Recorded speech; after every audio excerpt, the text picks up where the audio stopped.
Former President Trump secured nearly $300 million in funding for his new social media venture.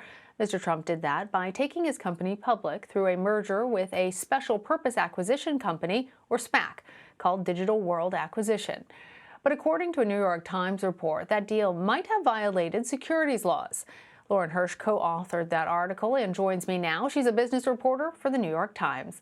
Lauren, please explain what exactly is a SPAC for our viewers. Great question. So it's all the rage on Wall Street. So it stands for Special Purpose Acquisition Company. It's essentially a blank check vehicle. So it goes public through an initial public offering. It raises money when it does that, and then it acquires a private company, and then that act takes it public. And so the reason why people who do SPACs like it is because there's actually a lot of very favorable economics as part of it. So if you back a SPAC, you can make a good amount of money, even if the company doesn't do well. And the reason why companies who go public through a SPAC like it is it's quite easy to go public through a SPAC rather than a traditional IPO. And so therefore, a lot of the requirements and disclosures that might come with an IPO can be skirted. So it's a way to get a company that's not quite ready for primetime public without going through the rigors of an IPO.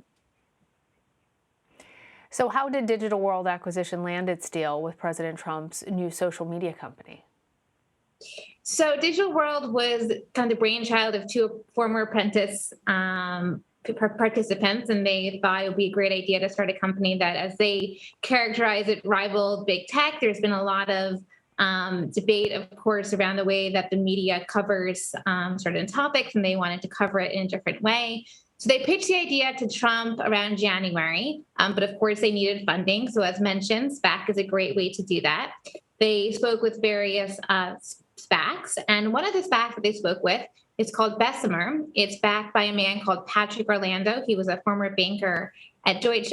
So that deal didn't happen for, maybe a number of reasons, but one of them is it didn't have enough. The funding was a little bit short of what they wanted.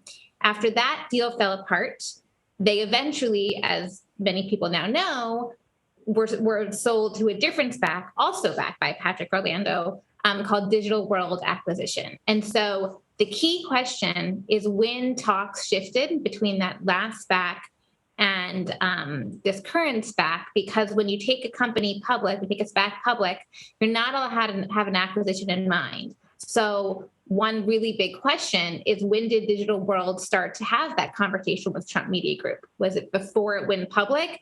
That would be bad and would have had to been disclosed if it was. So why aren't SPACs supposed to have such a merger planned at the time of their initial public offering?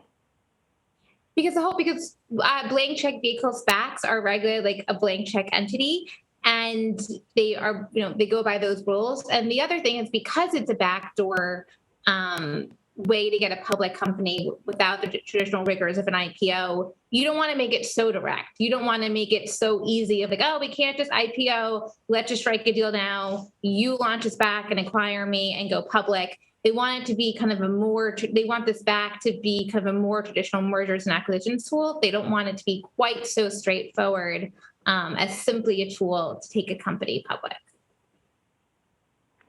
So is this SEC now looking closely into the timing of those deal negotiations? The SEC has been looking at SPACs broadly. They're looking at everything to do with SPACs, companies that are doing SPACs, sponsors that are doing SPACs. We've seen a lot of fraud and irregularities already. We don't know whether the SEC is looking into Digital World. What we do know is there's no way they didn't notice the fact that its shares have shot up more than 300% since it launched. Certainly former President Trump is a name that people are already paying attention to. There are a lot of questions around the timing of the deal and how it came together. And they were probably already looking at the fact that they struck the deal for Trump Media Group within a month, which is so rare. In fact, it usually takes a year to find a deal. So we don't know, but I would expect they're at least watching and looking and monitoring. All right. Lauren Hirsch, thank you. Thanks for having me.